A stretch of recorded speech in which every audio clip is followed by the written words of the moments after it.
Hello po, isang magandang araw po sa ating lahat and kumusta po kayo?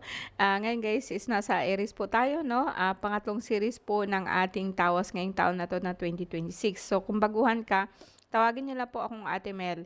And kung gusto mo rin matingnan or magmamatch po ba yung mga nararamdaman nyo, tingnan niyo yung mga previous na tawas ko. Let's say for example, kung ano man po yung zodiac mo, marami na po akong na-upload po tungkol doon. Anyway, tawas po to, no? So, sa lahat po na nandito, let's begin by praying.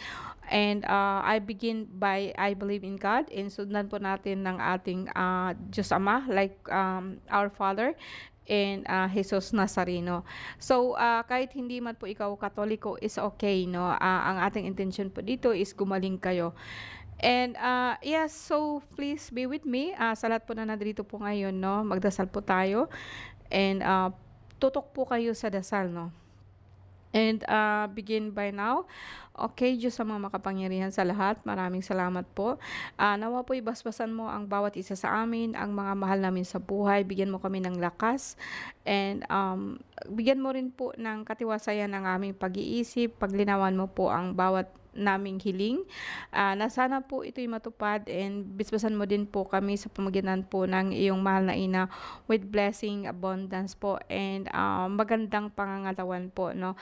So amen. Let's begin.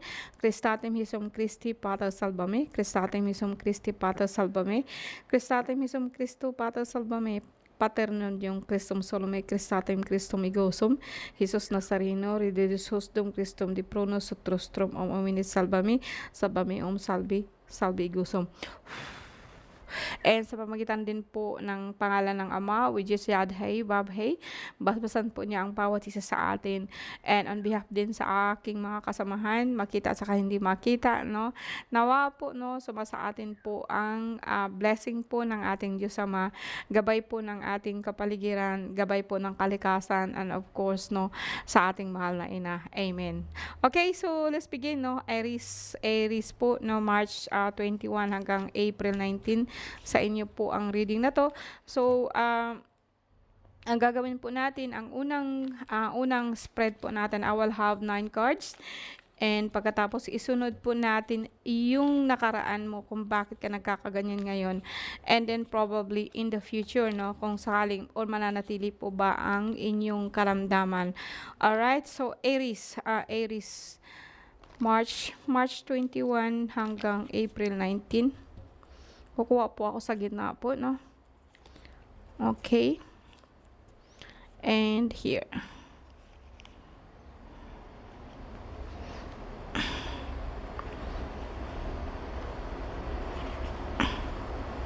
So, Aries po, makikita ko kaagad dito na may problema ka po sa yung kidney.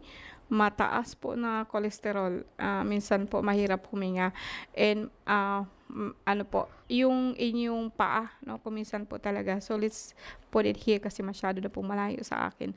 So guys, no, pagdating po sa sakit, medyo mataas ang cholesterol po ngayon ng ating mga Arisian or Aries, no. So kuminsan po parang nakakaramdam ka po ng ano, na parang hindi ka makakahinga, paninig po ng dibdib. And minsan po talaga din, may naramdaman ka hong bloated po ang tiyan mo and dito sa tagiliran and dito din po sa paa mo. Masakit po ang paa mo mula talampakan hanggang baba kasi nga po, dahil po siguro ito sa sobrang kain mo last time, no? And pero sa ngayon po talaga pong ngalay itong paa ninyo. And may nararamdaman ako dito na actually parang emotionally, emotionally drained ka. May nakita ako dito na about sa family mo na parang sinasakal ka, parang gusto mo nang lumaya, no. Meron kang gustong iwanan pero talaga pong like say parang nakakulong ka sa kanya spiritually, no. And like this one here, parang ang pamilya mo, okay ka, mindset. Anyway guys, no, I see family, mga bata, no, nakikita ko. And you have a choice kung ano po ba ang gagawin mo. Like, iiwan mo ba sila, no? Kasi may nakita ako medyo as I said 'no, parang nakakaramdam ka ng pananakal or nakakaramdam ka po na parang gusto mong umalis 'no. But then, this time, eto lang nakita ko so far like may problema ka sa kidney. Siguro minor lang po ito na UTI 'no, kasi okey naman po si heart mo. Now tignan natin in the past kung napaano ka po 'no. So, bakit ka nagkakaroon ng ganitong ano, more on, let's say sabihin po natin na ano, puwede kong sabihin na emotionally, yes, and, parang ang espiritu mo is nakakulong, like your mind is nakakulong and, yun po'y parang yeah, kaya po parang gusto mong umalis 'no, and, about po ito sa pamilya mo 'no, family and, okey, dito tayo 'no, kasi okey, sa ngayon guys, well, in the past 'no, I would say na parang talagang nagalit sa'yo yung asawa mo 'no, or ikaw po parang nagalit ka po talaga 'no. In the past, may nakikita po ako dito na like say ikaw like, parang sa asawa mo 'no or sa mahal mo sa buhay, I would say na boyfriend or sabihin po natin na asawa, parang ayaw mo na talaga sa kanya and, eto po ang dahilan kung bakit nagkakaroon ka ng problema lagi sa iyong ano, kasi stress po ito guys 'no, mga Aries stress po kayo masyado. Minsan, kaya po parang pakiramdam mo lagi po ikaw may sakit 'no and, like say mabigat ang nararamdaman mo and you are seeking justice po 'no. Well, dito kasi 'no, sa ngayon as I said, parang isa sa member po ng family mo spiritually is like kinulong ka. I would say na asawa mo 'to, I don't think so na nagkulong sa iyo, basta ang alam ko part po siya ng family ng asawa mo 'no. And, dito kasi parang nawalan ka na po ng gana sa kanya in the past 'no, gusto mo sanang humiwalay, gusto mo sanang, o lumayo na lang po, pero kaso nga lang may member po sa pamilya niya na kinukulong ka niya spiritually, like control niya ang isip mo 'no, kaya po nahihirapan ka talagang makakaalis dahil po dito. And, yeah, in the past I would say yes, may isang hari sa'yo din.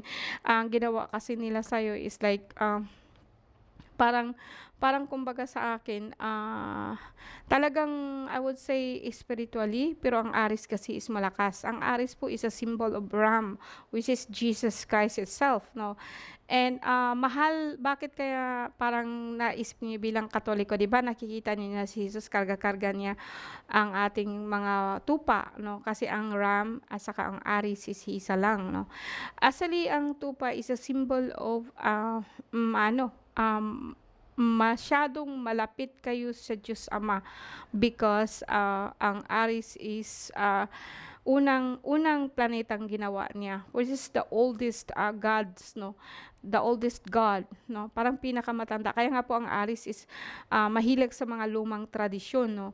Dito kasi pagdating dito sa card mo parang nararamdaman ko talaga na yung asawa mo kasi or kahit na sino man pong mahal mo sa buhay, nanay mo, tatay mo, or mga kapatid mo which is very close sa'yo 'no, grabe sila makahawak sa'yo 'no, like, hindi ka nila pinapalaya 'no, hindi ka nila what I mean is that meron kang gustong gawin, ayaw niya. Now, dito kasi talaga pong in the past like may asawa po talaga or jowa 'no, or sabihin natin na more on 'pag tingnan ko dito more on sa pamilya ito, new family sa pamilya mo na mula noon talaga na kayo na para talaga pong ano, na ano siya, yung bagang ayaw mo na, nagsasawa ka na po sa mga ugali niya, sa mga anong hindi nagbabago, walang pangarap sa buhay. Eto yung nangyari sa'yo, Aries. O sabihin po natin na pagsubok lang 'to sa inyong mag-asawa 'no. Malaki kasi I'm talking about this in the past few months na po talaga 'no. Maybe not everybody is like this 'no, maybe not. Pero puwede pong sabihin po natin na although sabihin po natin na wala kang masyadong sakit. Wala naman ako nakikita ditong major. More on emotionally drained ka po. That's why parang, pakiramdam mo hindi ka makakahinga, okay. Now let's see sa future natin kung makikita din po ba 'no, masyadong maliit ang lamesa ko 'no. Sorry guys 'no, I need to ano, inaayos po yung isang bahay ko kaya kasi yung ano, okey naman yung bahay ko 'pag hindi naulan 'no. di din siya natulo. Pero ngayon nagpagawa po ako ng medyo medyo matibay na po talaga na hindi na ako mauuga 'pag may bagyo 'no. So, praise God 'no, may bago po akong bahay pero hindi pa siya masyadong tapos kaya lang, I need to kailangan ko talagang focus po sa work. So, I tried kaya pasensya na po kayo. Now in the future sa Aries po 'no, tingnan natin kung ano po mangyari sa inyo 'no. Now, in the past, I say na parang gusto mong umalis dahil nga po dito, no? But right now, I would say na okay, alam niyo guys, no? Kung pagtugma-tugmain ko yung mga nakaraan nyo sa ngayon, kasalukuyan at saka kinabukasan, actually itong asawa mo, parang sabihin po natin na asawa mo, more on, hindi siya nakakatulong sa'yo financially. Opo. Kasi ang gusto ko mo kasi is just like kahit papaano mo maging okay ka financially. But dito kasi parang ano ba, nadidistract ka sa problema po ng relasyon, sa problema po ng ating relasyon, ng something like that, no? And, eto ang dahilan kung minsan parang, may pera ka na sana 'no, masaya ka na sana dati kaso lang talaga pong yung bagang I think last year is nada-drown ka po 'no, kasi ang alam ko na ang Aries last year 2025 is a water 'no, nada-drown ka po ng emotion mo, nadi-distract ka. Kasi ang fire mo kasi is talo ka po pagdating sa emotion lalo na po kapagka sobra na problema mo, hindi ka masyadong nakaka-focus. And in the future kapagka magpapatuloy po 'to 'no, 'pag magpapatuloy po itong sitwasyon mo kasi sa akin kasi, kung may problema ang asawa mo 'no, just in case kung may problema ka sa asawa mo, ama yan ng mga anak mo. Kung hindi mo naman siya kayang baguhin. I would say whether you accept your situation right now about sa asawa mo or iwanan mo siya or talagang totally neglect mo siya 'no, sa isip mo and then focus ka sa kung anong gusto mong gawin. Doon lang po magbabago ka financially. 'No, kasi dito kasi is just like marami. Ang dahilan mo kung bakit aalis ka kasi parang sawa ka na sa pamilya mo, parang nasasakal na. Actually, I think, there's no other way out 'no. Kasi kung minsan kasi tayo na sa mga Filipino is just like more on masyado pong naka post po tayo sa ating tradisyon na pag-asawa mo mahirap siyang pero no, I don't think so 'no. Kasi ako ilang taon na ako guys 'no, pero never kong inisip sa life ko na ang asawa ko is magiging sagabal sa buhay ko. Now, sa inyo naman po, nasa sa inyo 'yun 'no. Ang Aries kasi is just like, I will not say na iwanan mo siya, I will not say na because all in all, ikaw pa rin ang dapat na masunod. Ikaw pa rin po ang mag-a-adjust niyan. Pero kung sakasakaling nandiyan na 'yan, ang iniisip mo din kasi yung asawa mo, ang pag-a-abroad ay hindi sagot niyan, 'no?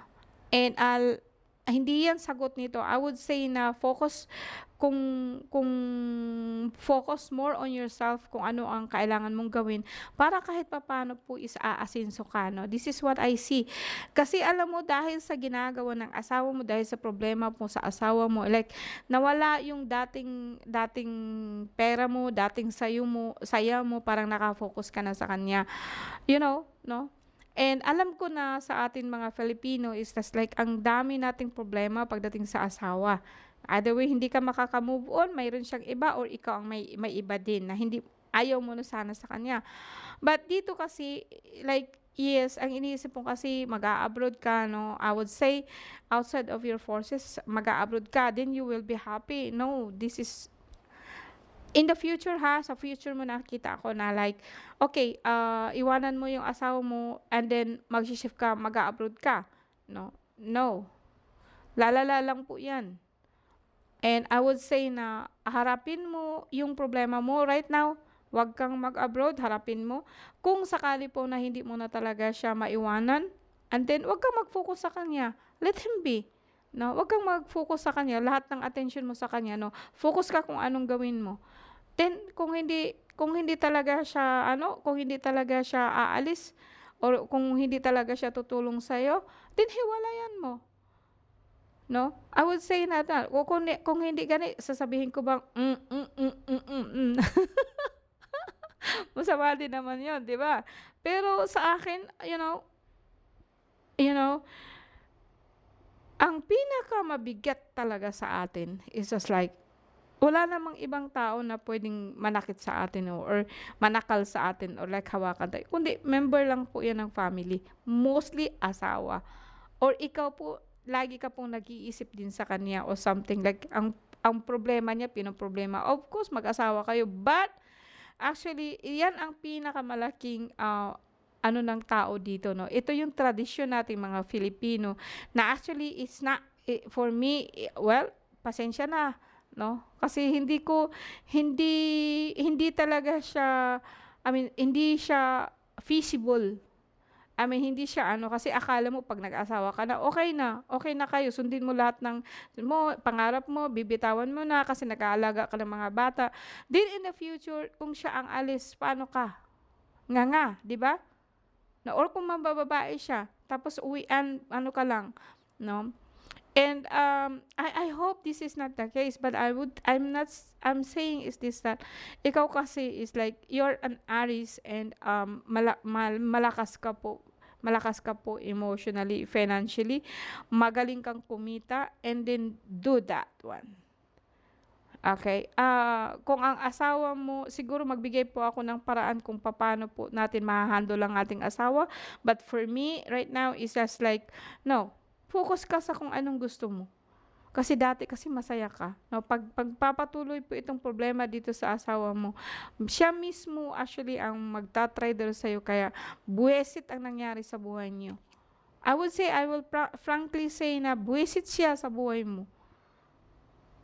Paano na yung may mga bata, who cares?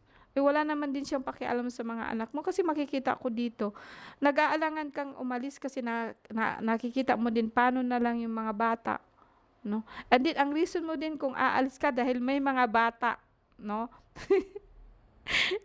Whatever, aalis ka, you always think ang mga bata paano na. 'No, eto din po yung sinasabi ko, no matter what, isa kang nanay, 'wag na 'wag mong bayaan yung mga anak mo. 'Wag mo silang hayaan na umuwi, 'wag mong takasan itong problema mo sa pamilya mo.